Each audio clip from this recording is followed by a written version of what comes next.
اگر بچپنے میں وہ نہ بولتے تو ماں پہ تو تہمت لگی چکی تھی، لگانے والے بدقسمتوں نے تو لگا ہی دیا تھا، مگر بچپنے میں بول کر کے انہوں نے اب یہ کہو کہ اب ہر نبی کو بچپنے میں بولنا چاہیے، ہر نبی کو بچپنے میں بولنا چاہیے. نہیں، بول سکتا ہے، بولنے کی ضرورت نہیں.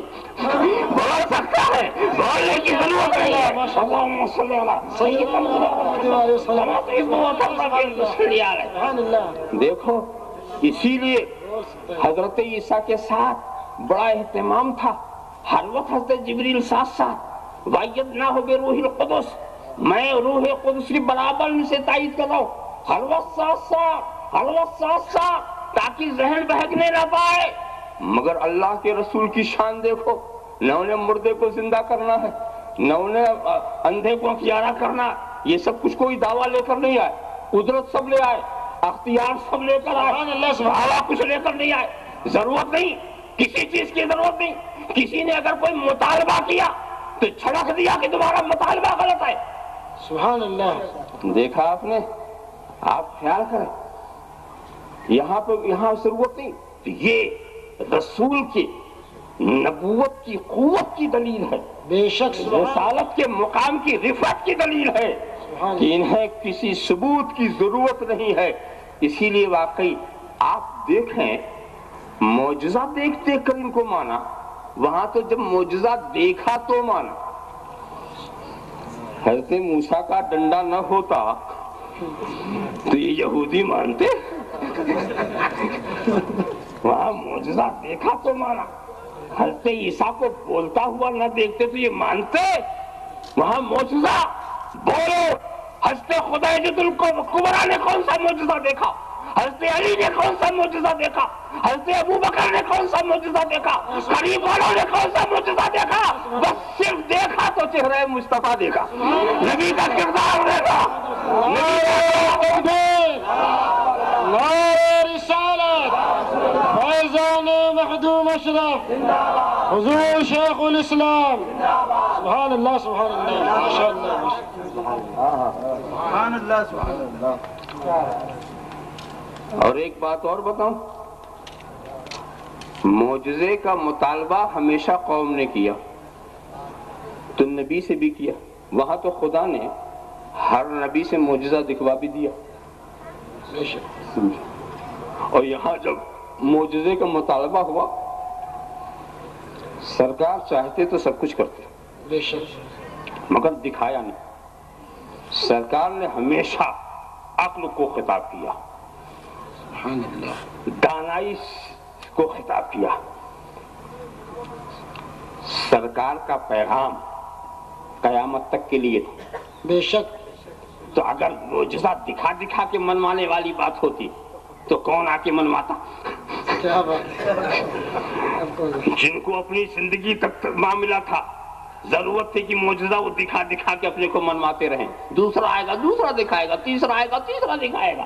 کیا بات. مگر جس کو قیامت تک پیغام چھوڑنا ہے، سبحان اللہ، واہ، قیامت تک کے منوانے والوں کے لیے، سبحان اللہ، تو وہ ایسی چیز چھوڑے گا جو قیامت تک والوں کو منوا سکے. سبحان اللہ، سبحان اللہ. اچھا، دوسری بات اور بتائیں، یہ معجزہ کا جو مطالبہ کرتی تھی قومیں، جب کرتی تھی معجزہ، جب نبی دکھاتے تھے تو نہیں مانتی تھی، نہیں مانتی تھی.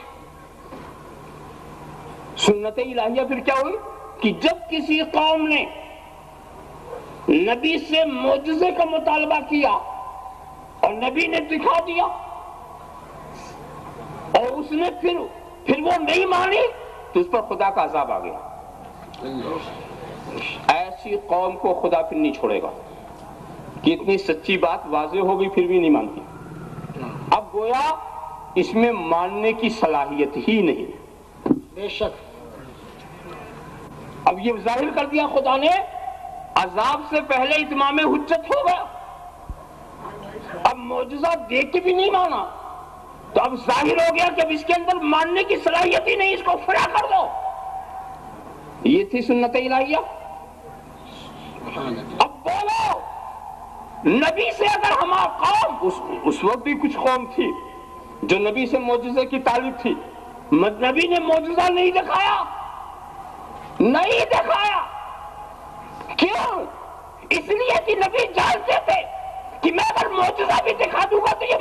والے نہیں ہیں، سبحان اللہ یہ ماننے والے نہیں ہیں، اور نہیں مانیں گے تو ان پر خدا کا عذاب آئے گا، ان پر خدا کا عذاب آئے گا۔ یہ شان رحمت للعالمین کے خلاف ہے۔ نعرہ تکبیر، نعرہ رسالت، فیضان مخدوم اشرف حضور شیخ الاسلام جانشین محدث اعظم، سبحان اللہ سبحان اللہ، سنا دیا ماشاء اللہ۔ ما آمنت قبلهم من قریۃ اہلکناها افہم یؤمنون۔ اے محبوب، ان سے پہلے والے بھی تو معجزات دیکھ کے نہیں مانا، کیا یہ مان لیں گے؟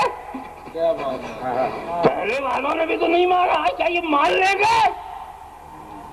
ہاں ایک بات ضرور ہے، کسی فرد واحد نے اگر معجزے کا مطالبہ کیا تو رسول نے دکھایا، اور ہم نے تاریخ میں یہ دیکھا کہ جس کو دکھایا وہ ایمان والا ہوا۔ بے شک سبحان اللہ، مطالبہ کرنے والا اگر کوئی ایک ہے تو وہ اگر ایک تباہ بھی ہو جائے تو قوم کی تباہی نہیں، بے شک نہ مانے تباہ ہو جائے تو ایک ہی تو گیا، قوم تو نہیں گئی، قوم تو نہیں گئی۔ کیا بات ہے، بتائیے، پتھر پھینکنے والوں کے لیے جو رحیم و کریم ہو، کیا بات ہے، سبحان اللہ کانٹا بچھانے والوں کے لیے جو رحمت ہو، سبحان اللہ، وہ اس چیز کو کیسے گوارا کرے گا کہ ہم اس کو معجزہ دکھائیں اور یہ نہ مانے اور تباہ ہو جائے؟ نبی تو سامنے والے کو نہیں دیکھتے بلکہ یہ بھی کہتے ہیں خیر اس کی ایمان نہیں ہے، اس کے مقدر میں نہیں ہے، نہیں صحیح، کم از کم اس کی پشت میں، اس کی نسل میں ایمان والے ہو، سبحان اللہ، آنے والے ایمان والے۔ اتنی رو رعایت ہے، کیا اتنی رو رعایت ہے کہ ان کے مقدر بھی ایمان نہیں تو ان کو تباہ نہ کرو، کیا بات، بلکہ ان کی نسل ہی میں ایک قوم پیدا ہو جائے۔ دیکھیے وہ سارے کفار اگر تباہ کر دیے جاتے تو آج اتنے مسلمان کہاں سے ہوتے؟ کیا بات ہے، کیا بات ہے، ارے انہی نہ ماننے والوں کی تو نسل میں سے ہوئے ہیں سب۔ بے شک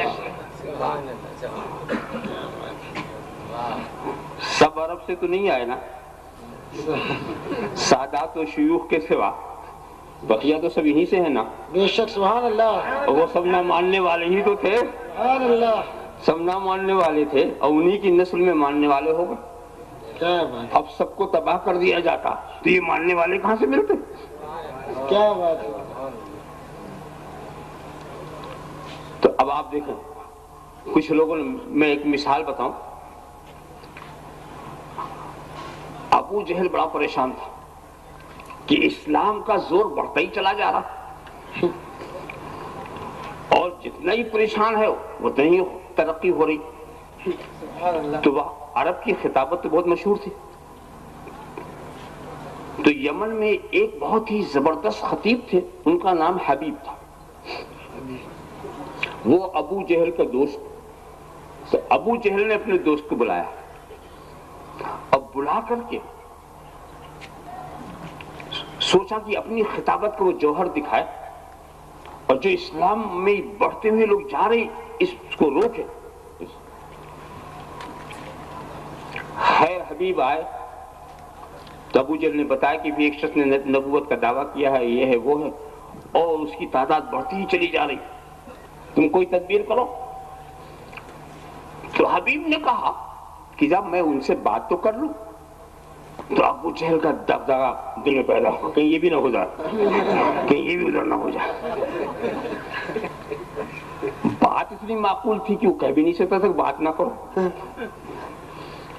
اب اس کے بعد سرکار کو بلایا گیا، سرکار صدیق اکبر کے ساتھ پہنچے، مگر سرکار کا جو روب و جلال تھا، ہمت نہیں پڑتی تھی کوئی بات کرے، تو سرکار نے خود ہی پوچھا کس لیے بلایا؟ تو اب ہمت ہوئی حبیب کو بولنے کی کہ سنا ہے کہ آپ نے نبوت کا دعویٰ کیا ہے، تو ہم اس سلسلے میں دو مطالبہ رکھتے ہیں، دو سوال۔ پہلی بات تو یہ، رات کا وقت تھا، 14ویں کا چاند بالکل سامنے ہی تھا، پہلا مطالبہ یہ کہ آپ اس کو 2 ٹکڑے کر دیں اگر نبی۔ کیا بات، کیا سمجھے؟ ایک اس وقت حالت کفر میں تھے نا، مگر جانتے تھے کہ جو نبی ہوتا اس کے تصرفات کہاں تک ہوتے۔ سبحان